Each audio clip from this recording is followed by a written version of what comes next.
Tinggi di pegunungan, terselip di antara puncak-puncak yang menyentuh awan, terletaklah desa Elmwood. Desa ini berbeda dari desa lainnya. Pegunungan di sekitar Elmwood berkilauan. Mereka berdenyut dengan cahaya magis yang bersinar. Cahaya ini merasuki segalanya. Ia memenuhi hati penduduk desa dengan kehangatan dan kegembiraan. Thalia mencintai desanya. Dia menyukai cara cahaya menari-nari di pepohonan. Dia menyukai cara cahaya itu berkilau di sungai. Yang paling penting, dia menyukai cerita-cerita yang diceritakan neneknya tentang cahaya itu.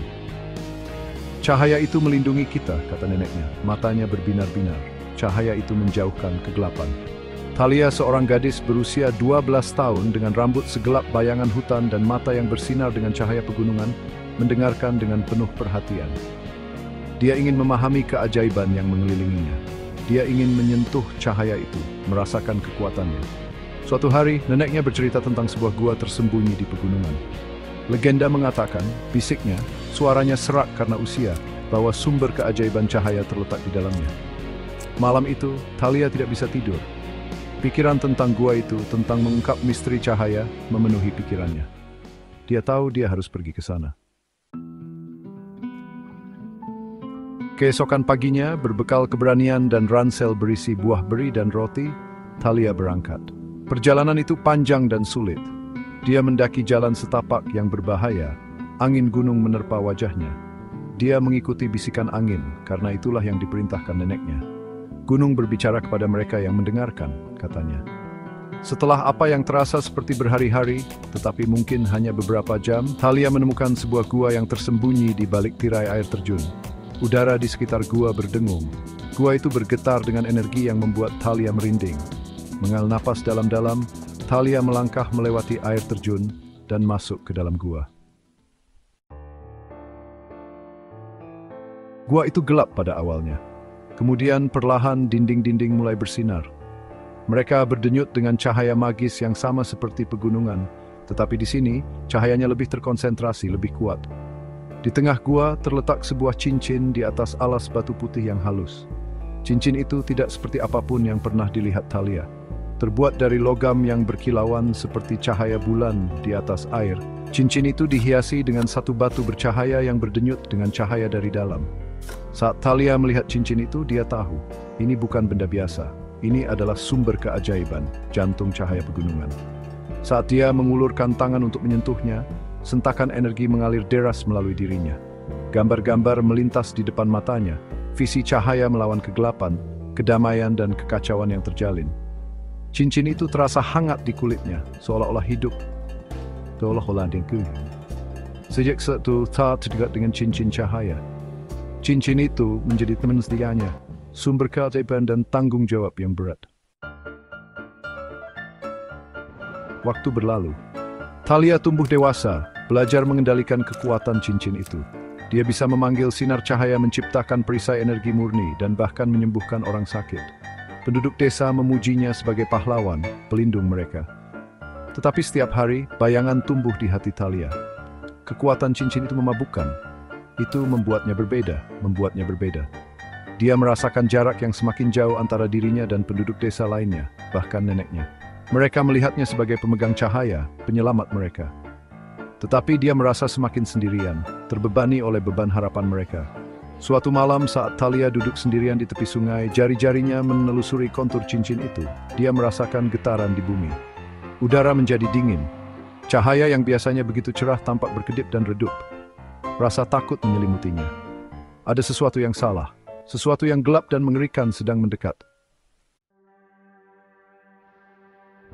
Bagian 5, serangan penyihir. Serangan itu datang dengan cepat dan tanpa peringatan. Segerombolan makhluk bayangan turun ke Elmwood. Mata mereka menyala-nyala dengan niat jahat. Mereka bergerak dengan kecepatan yang tidak wajar. Bentuk mereka bergeser dan berputar-putar seperti asap. Memimpin mereka adalah sosok yang memancarkan kekuatan dan ancaman. Seorang penyihir berjubah bayangan. Matanya bersinar dengan cahaya ungu yang menakutkan. Penduduk desa yang tidak siap berhamburan ketakutan. Kehidupan damai mereka hancur oleh serangan mendadak. Makhluk-makhluk itu menyerang. Sentuhan mereka menguras cahaya, meninggalkan jejak tanaman layu dan wajah-wajah yang ketakutan. Thalia, jantungnya berdebar kencang, tahu apa yang harus dia lakukan. Dia mengangkat cincin cahaya, sebuah suar perlawanan terhadap kegelapan yang mendekat. "Kalian tidak akan merebut desa ini," teriaknya. Suaranya sedikit gemetar. "Aku akan melindunginya dengan nyawaku." Pertempuran itu sengit. Menggunakan kekuatan cincin, Thalia melawan balik makhluk-makhluk itu. Sinar cahaya melesat dari tangannya, membakar makhluk-makhluk itu saat bersentuhan. Dia membangun perisai energi murni menangkis serangan mereka. Tetapi jumlah mereka terlalu banyak. Untuk setiap makhluk yang dia kalahkan, dua lagi tampaknya menggantikannya. Keputusasaan menggerogotinya. Cincin itu terasa lebih berat dari sebelumnya. Cahayanya menjadi beban daripada sumber kekuatan. Dia bisa merasakan ketakutannya sendiri, kemarahannya memicu kekuatan cincin itu. Semakin sulit untuk dikendalikan, energinya mengancam untuk menghabisinya. Penyihir itu mengamati dari pinggir lapangan, tertawa, suara mengerikan yang menggema di seluruh desa. "Kau bertarung dengan kekuatan pinjaman," ejeknya, suaranya meneteskan penghinaan. "Kau bukan apa-apa tanpa perhiasan itu." Kata-katanya menyentuh hati sanubarinya. Apakah dia benar? Apa spiritualitas syukuran cincin itu? Lelah babak belur dan diambang kekalahan, Thalia tersandung. Cincin itu terlepas dari genggamannya, berdentang di atas batu-batu bulat. Saat dia melihatnya berguling menjauh, perasaan tenang yang aneh menyelimutinya. Untuk pertama kalinya sejak menemukan cincin itu, dia merasa bebas. Bebas dari bebannya, bebas dari harapan, bebas dari ketakutannya sendiri. Dia melihat sekeliling pada kekacauan, pada ketakutan di mata penduduk desa, pada seringai kemenangan di wajah penyihir itu. Dan pada saat itu, sesuatu berubah di dalam dirinya. Bukan kekuatan cincin yang dia butuhkan. Itu adalah kekuatannya sendiri. Keberanian untuk menghadapi kegelapan, kasih sayang untuk memaafkan musuh-musuhnya, dan cinta untuk desanya yang menyala terang di hatinya. Dia menutup matanya dan menarik napas dalam-dalam.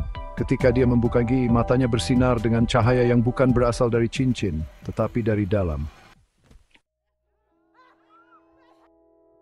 Penyihir itu merasakan perubahan pada Thalia, mengerutkan kening. "Tipu daya apa ini?" Desisnya, suaranya dipenuhi kecurigaan. Tetapi Thalia tidak menjawab.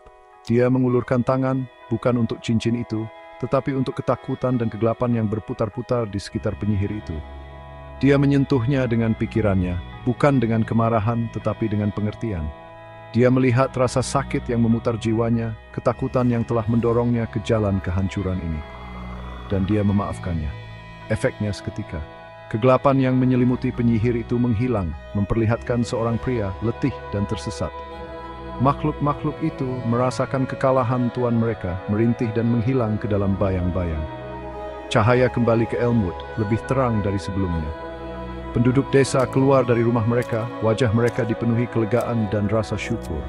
Thalia berdiri tegak, bukan lagi seorang gadis dengan cincin ajaib, tetapi seorang dengan cincin.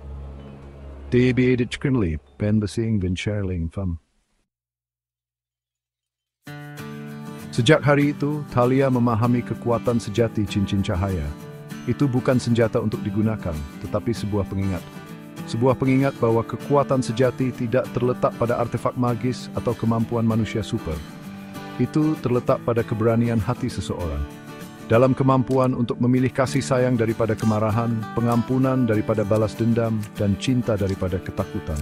Itu terletak pada pemahaman bahwa kegelapan yang kita lawan seringkali merupakan cerminan dari kegelapan di dalam diri kita sendiri. Dan terkadang, tindakan paling berani adalah menghadapi kegelapan itu dengan hati yang terbuka dan kemauan untuk memaafkan. Cincin cahaya tetap menjadi milik yang berharga, tetapi sekarang memiliki arti yang berbeda. Itu adalah simbol ketahanan desa, sebuah pengingat bahwa bahkan di masa-masa tergelap, cahaya di senfripam sing-nising, the chip from surbaitsi.